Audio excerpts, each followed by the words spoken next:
Good evening, guys. Welcome to Lensorzo, the White Van Chronicles. I'll give you a bit of a story regarding things I've gone through during the time when I've been working in the vans. So I'll come up. I'll come up with one of the stories that happened to us. So a couple of stories. One obviously seems to be about crazy managers. As you can hear the light for going. So it was a previous company I was working for. Turned up at store with my colleague. We had separate vans. It was his store, so he was leading on that particular occasion. Anyway, we turned up at our normal time that we're supposed to do, and the manager was like, "Oh, can you get it done quickly?" So we said we'll do it as quick as we can, but we do have a break in between and blah blah blah. So she said fine. Doing our job, everything was going well. She was fine in terms of happy with the work we're doing, etc. Anyway, so we had a quick break for a cigarette. Not promoting cigarette smoking, but we happened to have a cigarette break at that time. And she comes out all huffing and puffing, and she was like, "Oh, what's taking you so long?" Now, bearing in mind, every store we go to, we've got a 9-hour window, so we've got 9 hours to do the job at any time we do it. Even if it takes us an hour, we've still got 9 hours to do it, you know. So we said, well, we're having our break. Once we've had our break, we'll get back and we'll be finishing. So she was like, no problem. Anyway, I think we were due to finish. We had about 20 or 25 minutes left of work to do. We're doing it, and then she asked me to come over. So I go over. Obviously, very very respectful. She said, "How can I help?" She then said, "Oh, your guy's just waiting around, doing nothing," as in my colleague. So I said, "Well, unfortunately, if we do the work at the same time, it seems to blow your power or your fuses in your power. So we're going to go one at a time because we have no choice but to do that unless you don't want your chillers to work." And she was like, "All right, no problem." She came back to me 10 minutes later. "The guy's still waiting around." I said, "Yeah, well, I'm still doing something. You're calling me and it's hindering me from doing it." She was like, "Are you lead?" I said, no, my colleague's lead on this store. I'm a lead, but he's the lead on this particular store. She was like, "All right, no problem." So we finished the work. I bring the equipment out so he can put it in his van. I see him talking to her. Didn't think anything of it. Just normal conversation. He then comes out and then he says, "She just complained about you." So I said, "Oh, what did she complain about?" You know, just figuring what's the issue. She seemed to be fine, and she had more of an issue with him. She was like, "Yeah, you were just waiting around doing nothing." I said, "Me?" I said, "She just complained that about you," and I said, "We have to do it at one time." And he said that's what he said to her, and she wanted to make a formal complaint. Lunch. Now, I said she can do that, not a problem at all.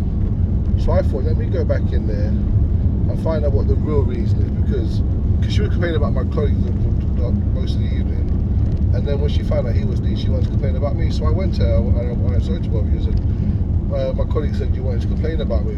What is the reason? Well, you were standing around most of it. I said, no, I wasn't, because you know I wasn't. Yeah, but even if I was, I explained to you the scenario where each person has to do take their turn in doing the work, and you were fine with that. Even though you complained about him a couple of times, you said you were fine with it. She was like, "No, I didn't say that." And I thought, okay, so I said, "Well, we finished, so what is your issue now? You haven't left the store yet." And I just said, "Okay, no problem. You know, there's obviously more to this. Let's take it further. I'm going to make a formal complaint about yourself and that you're harassing us." She then decided that she didn't want to complain about us or myself, and wanted to leave it there and then as a lesson for us, not herself, a lesson for us. The moral of the story is ignore people like that because they'll drive you crazy. absolutely crazy. I'll have another story for you. Again, working in obviously the same thing on the vans. Me and my colleague were driving in an area that we don't know. All we see is there's loads of sheep everywhere. Like they were the population in this village. It's the only humans, just loads of sheep walking around the hills. They're quite nice, but obviously it's dangerous because we're driving, it's night time, and we're driving to this location. So we're driving, almost hit about 4 sheep each. We had to literally drive about 5 miles an hour. We beeped the sheep to ask it, like, kind of, can you move? And the sheep just looked at us. It looked like he called back the rest of his family, and they just sat in the middle of the road. I didn't think sheep were aggressive, but these particular sheep seemed to be on a warpath. Like if you went near them, they looked like they're ready to war with you, you know. So anyway, we ended up managed to go around them, and we headed over to to the store. On our way back, that's where the drama happened. It seems like the whole gang of sheep just literally just sat in the road in protest. Like they didn't want to be burgers or lamb chops or anything anymore, and they've had enough. And the lead sheep had a dream. the white sheep and black sheep could not be cut up as mutton or lamb chops or lamb ribs, whatever it was. It just seemed like a protest. That was quite funny that time, actually, to be honest with you. Quite hilarious.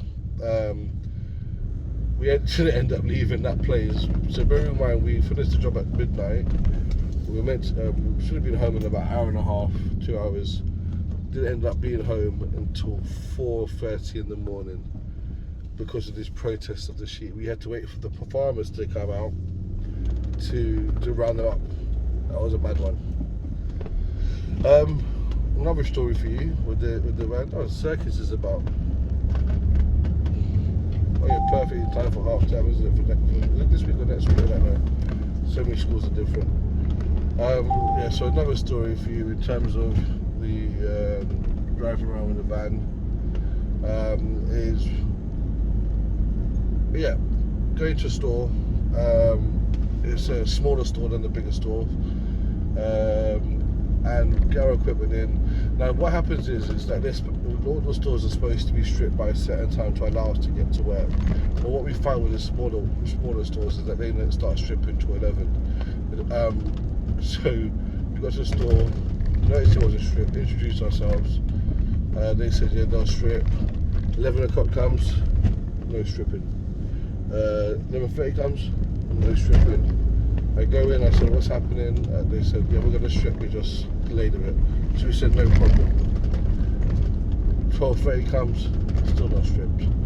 1:30 comes, they start to strip. Now bearing in mind, it takes a while to strip all the food off and stuff in the smaller store because it's much narrower. We're saying to them, listen, we won't be able to do the whole store because we only got a certain amount of time to do it before we have to head home. Brewery is 1:30. Normally takes about 5 to 6 hours to do a full store. Depending on if it's back west, it might take a bit longer. But we had to leave there by 4 o'clock. Now bearing in mind, it's 1:30 and they're stripping.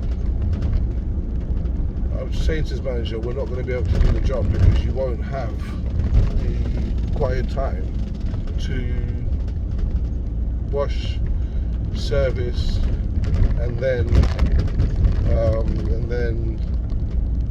do the job.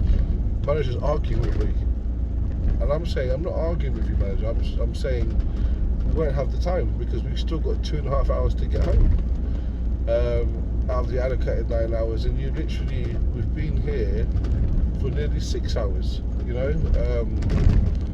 So and you've only started to strip. So anyway, to cut a long story short, they stripped the whole store, and this was by 3 o'clock. We ended up doing 2 cases and we left. Bear in mind they've got 13 cases. They tried to contact my managers to complain.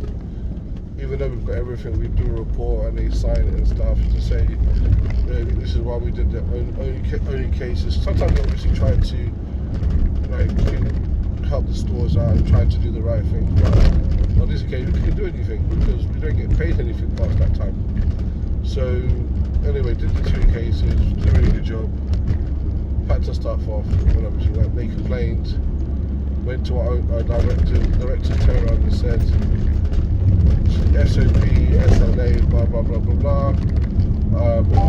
Our engineers didn't do anything wrong, they did what they were supposed to do, you were not stripped, you never did what you were meant to do in the correct amount of time, so this is why things are not done. We tried to take it further, they ended up getting reprimanded by Tesco themselves because we found out, and this is why it's so important to do things properly and not get yourself into any scenarios or any issues, and just cover your back, because as much as you might get on with someone or you might click and you might be good, everyone else wants to save their skin. Anyway, that's my 3 stories. So for this week, obviously like, subscribe, share. I will be doing more throughout the weeks, months. Obviously we will still be using the luxury videos, billionaire luxury videos that will be coming out soon. You guys got to look forward to that because there's some beautiful things to aspire to and try to manifest. Anyway, have a good time. Talk soon.